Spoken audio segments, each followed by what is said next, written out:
जय श्री कृष्ण दोस्तों, स्पिरिचुअल राही YouTube channel पर आपका स्वागत है। इस वीडियो में एक कहानी के माध्यम से सुंदर सीख दी गई है, तो वीडियो को अंत तक जरूर देखना और चैनल को अभी तक सब्सक्राइब नहीं किया है तो सब्सक्राइब कर लो। तो चलिए वीडियो की शुरुआत कहानी से करते हैं। बरसात के दिन आने वाले थे। चिड़िया का एक जोड़ा घोंसला बनाने के लिए पेड़ की तलाश कर रहा था। उड़ते उड़ते वो जोड़ा एक नदी के किनारे पहुंचा। वहां कई पेड़ लगे हुए थे। उन्हें वो जगह अपने लिए अच्छी लगी। एक पेड़ के पास जाकर वो विनती करने लगे कि बरसात के पहले हमें अपना घोंसला बनाना है, कृपया करके हमारी मदद करें। अपनी एक टहनी पर हमें घोंसला बनाने की अनुमति दे दे। पेड़ ने उन्हें इनकार कर दिया। पेड़ के इनकार करने से चिड़िया के जोड़े को बहुत बुरा लगा। जाते जाते वो बोले, इतना अहंकार अच्छा नहीं है। एक दिन तुम भी टूटोगे और तुम्हारा अहंकार भी। पेड़ कुछ कह पाता उससे पहले वो उड़ गए। उड़ते उड़ते वो नदी के पास स्थित जंगल में पहुंचे। वहां एक पेड़ से घोंसला बनाने की अनुमति मांगी।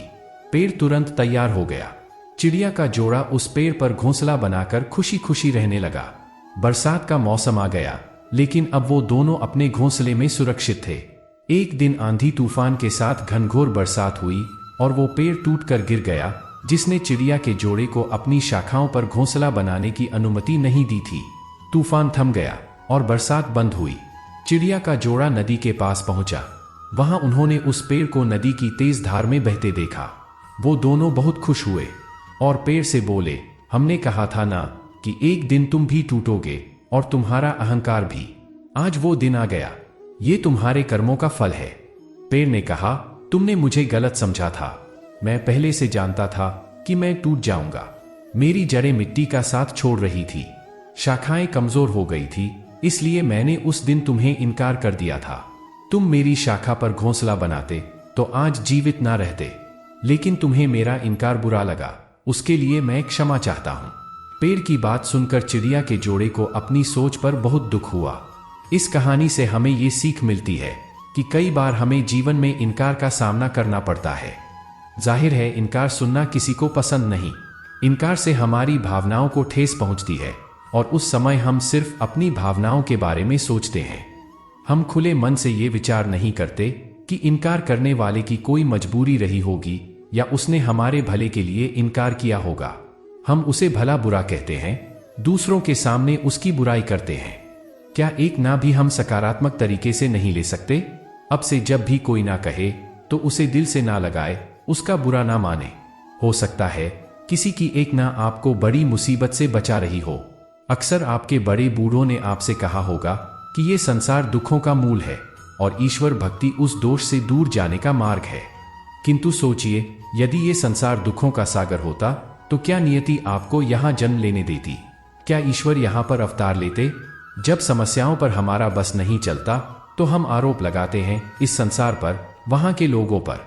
सोचते हैं काश वो यहाँ पर आया ही नहीं होता। एक किसान बंजर धरती पर जाता है और अपने परिश्रम से उसे लहलहाते खेत में परिवर्तित करता है। एक दर्जी जिसके पास एक सामान्य सा वस्त्र आता है और अपने परिश्रम से वो उसे एक सुंदर वेश में परिवर्तित कर देता है। आप भी परिश्रम कीजिए। ये महत्वपूर्ण नहीं है कि आप किस संसार में आए हैं। ये महत्वपूर्ण नहीं है कि आप यहां कैसे आए हैं। यदि कुछ महत्वपूर्ण है तो वो है कि जब आप गए तब आप इस संसार को कैसा छोड़कर गए। तो ये सोच कर जिए कि जो किसी के लिए नरक है उसे किसी का स्वर्ग बनाकर निकलोगे तो आपका जीवन और आपका संसार दोनों धन्य हो जाएंगे। श्री कृष्ण कहते हैं कि इंसान कितना भी परिश्रम कर ले या मन्नतें कर ले, समय से पहले किसी को कुछ नहीं मिलता। जिसको कभी कुछ नहीं मिला उसने समय की प्रतीक्षा नहीं की।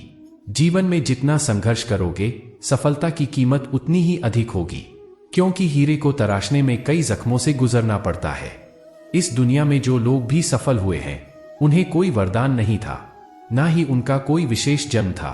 वो अपनी मेहनत और कर्मों से ही महान बने हैं। जो मनुष्य धोखे से या कूटनीति से सफलता हासिल करता है वो सबसे बड़ा पापी होता है, क्योंकि शायद उसने किसी जरूरतमंद का जीवन तबाह किया हो। किसी कार्य के प्रति अगर आपका नजरिया तथा लगन है तो वो कार्य ना जानते हुए भी आपको आधी सफलता तो दिला ही देता है। किसी भी अच्छे कार्य को शुरू करने के लिए कभी भी शुभ मुहूर्त की तलाश ना करें, क्योंकि शुभ मुहूर्त तो वही था जब आपने उसके बारे में सोचा था। श्री कृष्ण कहते हैं कि जीवन में समय चाहे जैसा भी हो, अपनों का साथ बड़ा आवश्यक होता है। सुख हो तो बढ़ जाता है, दुख हो तो बन जाता है। अपनों के साथ समय कब बीत जाता है पता भी नहीं चलता। किंतु सोचिए, यदि आपको किसी ऐसे स्थान पर छोड़ दिया जाए जहां आपका कोई संबंधी ना हो, आपका कोई अपना ना हो, कोई मित्र ना हो, तो क्या होगा? एक एक क्षण कितना लंबा लगने लगेगा। तब तक लगेगा जब तक आप किसी को अपना नहीं बना लेते। अब सवाल ये उठता है कि आपका अपना कौन है? वो संबंधी जिसके साथ आप रक्त से जुड़े हैं, या वो मित्र जिसके साथ आप बचपन से पले बड़े हैं, या वो सहकर्मी जिनके साथ आप काम करते हैं? नहीं, अपना वो होता है जो विपत्ति में काम आए। अपनों की परख समय की कसौटी पर की जाती है। स्मरण रखिएगा, अपनों के साथ समय का पता नहीं चलता, किंतु समय के साथ अपनों का पता अवश्य चलता है। लोग कई बार भावनाओं में बहकर निर्णय लेते हैं या काम करते हैं। ऐसे में उनके असफल होने की संभावना ज्यादा होती है। यदि हम अपने जीवन में सफल होना चाहते हैं तो कभी भी भावनाओं में बहकर निर्णय मत लीजिए। यदि आप भावनाओं के आवेश में हैं और आपको निर्णय लेना पड़ रहा है तो ऐसे में निर्णय मत लीजिए। निर्णय तभी लेना चाहिए जब आप पूरी तरह से स्थिर है। इस परिस्थिति में आप उस पर अच्छे से विचार कर सकते हैं और आपके सफल होने की संभावना बढ़ जाती है। सफल व्यक्ति दृढ़ता से अपने सपनों पर डटे रहते हैं। जिन लोगों ने भी सफलता पाई है और वो जहां पर भी है वो महज इत्तेफाक नहीं है। उन्होंने एड़ी से लेकर चोटी तक का जोर लगाया है और अपने सपनों को पाने की जिद पर डटे रहे हैं। हर उस चीज का अभ्यास किया है जो अपने सपनों तक पहुंचने के लिए जरूरी है। अपने फौलादी इरादों, चट्टानों से धैर्य और कड़ी मेहनत से उन्होंने अपने सपनों को हकीकत में बदला है। आपके सपने भी आपका इंतजार कर रहे हैं। उन्हें पूरा करें, समय बर्बाद ना करें। श्री कृष्ण कहते हैं कि मैं उन्हें ज्ञान देता हूं जो सदा मुझसे जुड़े रहते हैं, जो मुझसे प्रेम करते हैं। सत्य कभी दावा नहीं करता कि मैं सत्य हूं, लेकिन झूठ हमेशा दावा करता है कि मैं ही सत्य हूं। परिवर्तन संसार का नियम है।